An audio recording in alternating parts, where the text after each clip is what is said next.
Ron Parks here and welcome back to the channel. I'm going to go over my 10 favorite movies that can teach you about finance and investing. Here we list 10 movies dealing with finance or markets that every investor should watch at some point. Now, it's always good advice to stay knowledgeable about the world of finance, to make sensible investment decisions and understand the economic landscape that can influence your investments. And while many of us are too busy to sit down and read a book on the topic of finance, several movies and films have been made that are both entertaining and educational. So let's start at number 10, The Big Short. The Big Short's about the housing bubble. Based on the nonfiction book, The Big Short, Inside the Doomsday Machine by Mike Lewis, this movie follows a few savvy traders as they become aware before anyone else of the housing bubble that triggered the financial crisis in 2007 and 2008. And what's terrific about the film is that it's not just a very accurate breakdown of what happened. It lets you feel the rage right along with Steve Carell's character,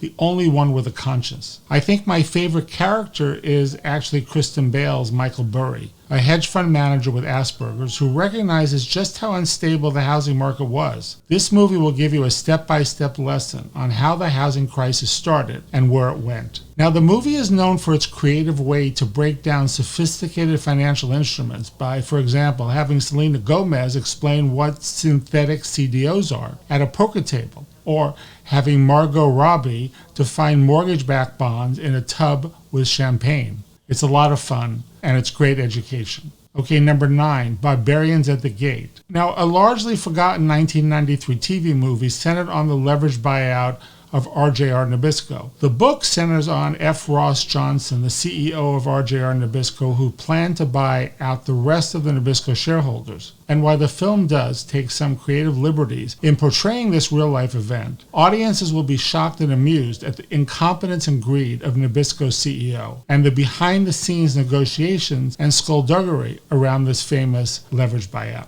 Okay, number 8, American Psycho. A violent and thought-provoking thriller set in the backdrop of finance. Christian Bale plays a wealthy investment banker with a dark secret.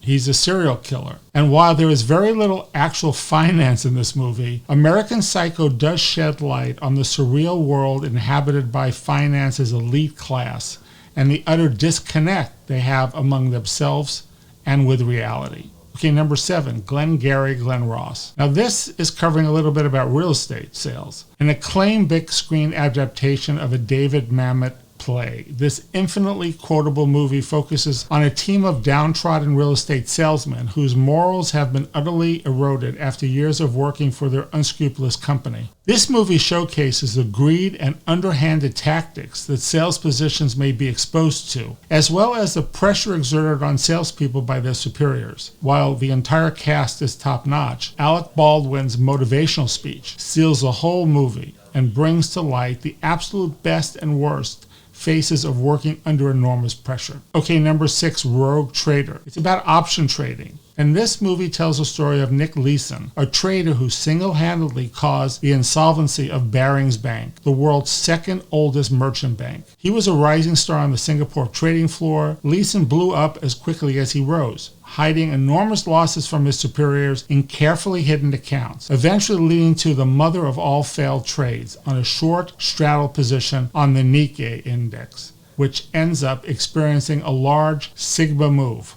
And while the movie itself is decently entertaining, Leeson's story makes for a great lesson in risk management and financial oversight. Okay, number 5, Trading Places. It's about futures trading, and this modern-day take on The Prince and Pauper features Eddie Murphy as a streetwise con artist. He gets tricked into becoming the manager of a commodities trading firm, while unwittingly replacing his successor, a blue-blooded executive played by Dan Aykroyd. Now, although actual trading takes a back seat to the characters transitioning into their new circumstances, the movie's final 15 minutes has a very accurate depiction of a frenzied trading session in the orange juice futures pit.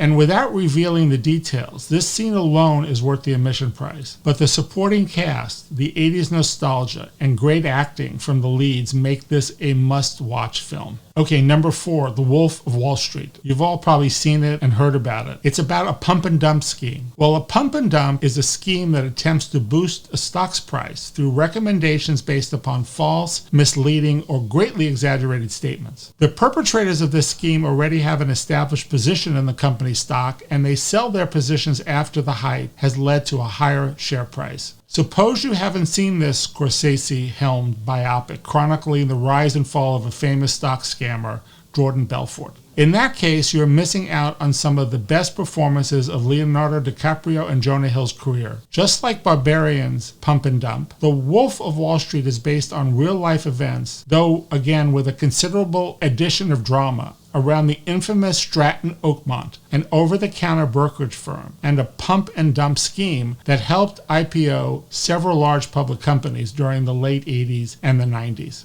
Okay, number 3, Boiler Room. While Barbarians at the Gate takes place in the glitz and glamour of a corporate boardroom, Boiler Room is set in the absolute lowest rung of the financial ladder, the pump and dump scheme again. And while Boiler Room is a work of fiction, pump and dump firms are very real, as are the pain and suffering they inflict upon their victims. Boiler Room serves as a warning for those starting to invest in the stock market to stick to transparent, solid companies based upon sound fundamentals, and always to follow the adage, if it sounds too good to be true, it probably is.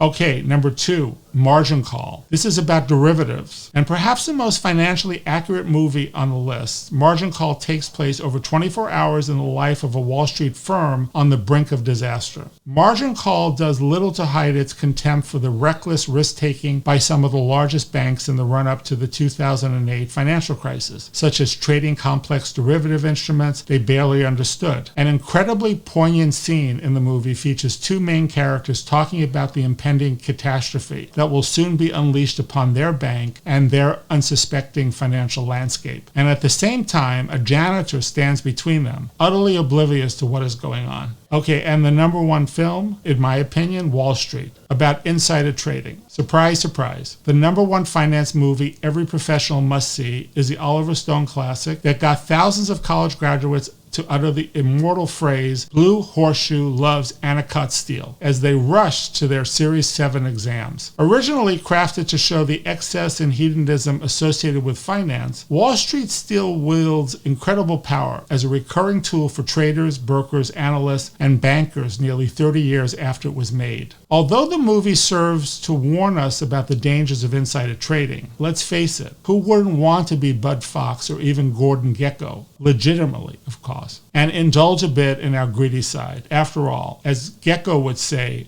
greed is good. So I've gone through what I think are the top 10 finance movies that will give you an overview of some of these ideas and some of the times that they lived through. Add it to your list, and I would just go through them as you have time. I promise you'll learn a lot, and it will be really enjoyable. And I hope you enjoyed the video, and if you did, I would appreciate it if you can smash the like button and subscribe. I post twice a week and maybe more, and until next time, thanks.